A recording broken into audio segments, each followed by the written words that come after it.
back in the day, in 5th grade, I was a bit of a PVZ fanatic, and I still am, but you know, at that time, 5th grade, I was a PVZ fanatic. I liked the game a lot. And one thing that I would do as a kid is I would get a thing called Silly Putty. Silly Putty, if you don't know, is like a toy brand. What it exactly is, it's just like a little clay that you can mold, and you can, if you roll it to a ball, it'll bounce. And what I did primarily with Silly Putty is that I molded it into different things. Primarily, the plants from Plants vs. Zombies. And I would do this in class, and I would get in trouble a lot. To be honest, I got in trouble a lot with the teacher because I kept playing with the Silly Putty. One time, this guy was playing inappropriately with my Silly Putty, and it got me in trouble and got my Silly Putty taken away. And I was upset because it was embarrassing. But I would be crafting plants out of Silly Putty. I had a lot, right?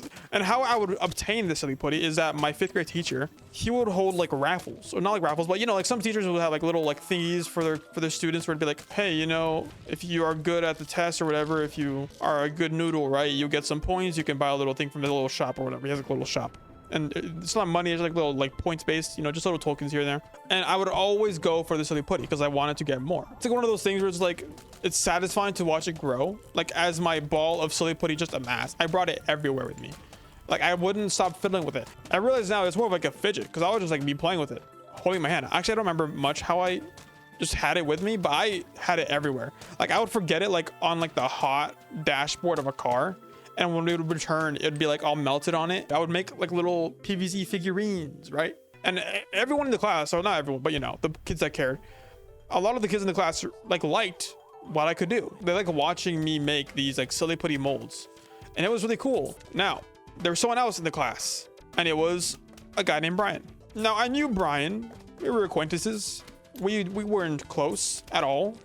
This is the first time I've ever met Brian. And what was significant about it is that we would like banter from time to time. It was, you just like one of those other kids in the class that you just kind of knew, right? And so he knew me for the PVZ little molds I did. But there's another game that we both kind of knew about. That was Angry Birds. Now, Angry Birds is probably like one of my second most like played or like hours sunk into games for me, because I liked Angry Birds. I played most of the games, you know, Angry Birds 1, Angry Birds 2, Angry Birds Epic, Angry Birds Go, Angry Birds Transformers, that's a deep cut, Angry Birds Stella. If you know what I'm talking about, you know what I'm talking about. So I played a lot of the Angry Birds games growing up. But at the time, there is one of the Angry Birds games was not out, and I didn't know about it. It was actually called Angry Birds Go, and what Angry Birds Go was Angry Birds but racing. It's still out in the market today, but it's like, it was one of those games where, you know, like they would make little toys for you to like scan and it'll like go into the game, stuff like that. So it was one of those kind of games, but I didn't know about it at the time. I didn't know what Angry Birds Go was. And so Brian was like,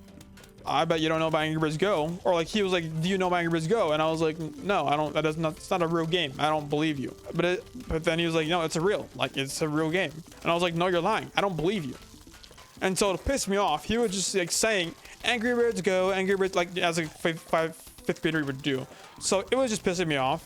Turns out Angry Birds Go eventually became a real game, and he was right. And I didn't believe him. One other thing that I did in the 5th grade was I would carry a notebook around with me. And this notebook had like most of my drawings. Okay, there's a comic in there like that was supposed to be like an alien story where, you know, like these aliens will like get captured or something like that, and like they'll just be sent brought through different rooms. I wasn't good at writing, so they just kept going through rooms and rooms and rooms. I didn't know where the story was gonna go. I just kind of drew these little aliens. And what was funny about the aliens was that they were based off like the little toys that we received like earlier in the year, I guess. Like the little green men type aliens, but like they were instead like little rubber dudes. All of them were like white, so they weren't green. They were just like white little rubber dudes. You can just wiggle them around. They had like a little like a loop at the top, so you can like put on like a string, whatever. I had like 2 of them for some reason, or like 1 or 2, I guess. One of them had like the little loop on top was like cut off, so it looked like a little horn, not like a little loop. It was like a little horn, and that was one of my characters in the comic. So in this notebook, right, not only was it comics, but it was like drawings of PVZ and like Angry Birds and like all the stuff that I was interested in. I was a very artsy kid, right? I was always drawing, right? Like there are photos somewhere, I don't know where they are now, but there are photos of piles and piles of paper just stacked in my room because I just drew so much. I remember it took like 4 trash bags full of stacks of paper to clean out my room. It was a lot of paper. It was funny also because I would back in the day, like my mom didn't want to spend a lot of money on paper, or like didn't want to spend a lot of money at all. And so one of those things that she didn't spend money on was paper. But I would constantly just go to the printer that we had and just steal paper from the printer. And then I remember one day, like I'm chilling, minding my own business, maybe drawing, doing something. Then I hear from across the house, Ajryen! My mom had found that I like took the last pieces of paper from the printer. But now I have a habit of making sure I'm stocked on paper whenever I need it. I legit have a stack of like, blank pages, printer papers, like in my room. And my little sister is getting this habit too, because she occasionally comes in here for paper. And I'm like, hey, you gotta ask for paper first. I gotta know. Because if one day I find out I'm out of paper, bro, we're gonna have a problem. It was a whole thing. It was a whole thing. But okay, well, so where was I? Okay. And so this notebook held significance because I remember now Brian denies how it went down, but I remember he reminded me how it went down.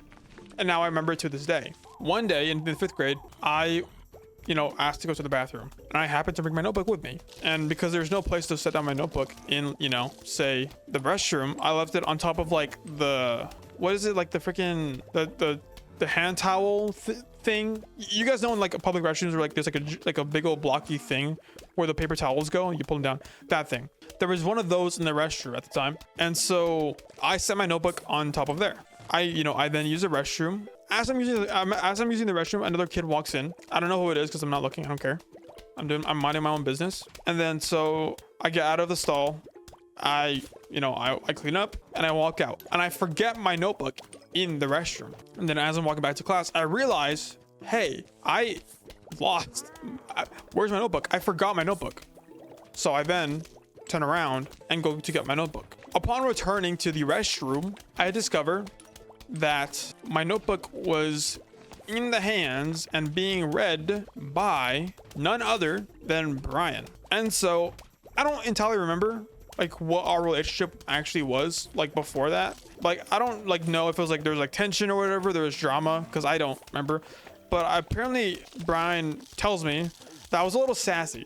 That's a weird way to put it, but I was a little like confrontational. Like I was like, hey, what are you doing in my notebook? What are you doing? And if I know myself, I was probably trolling because I don't really care. I probably knew Brian, and I probably saw him just looking at the notebook, and I was like, okay, sure. So I didn't care.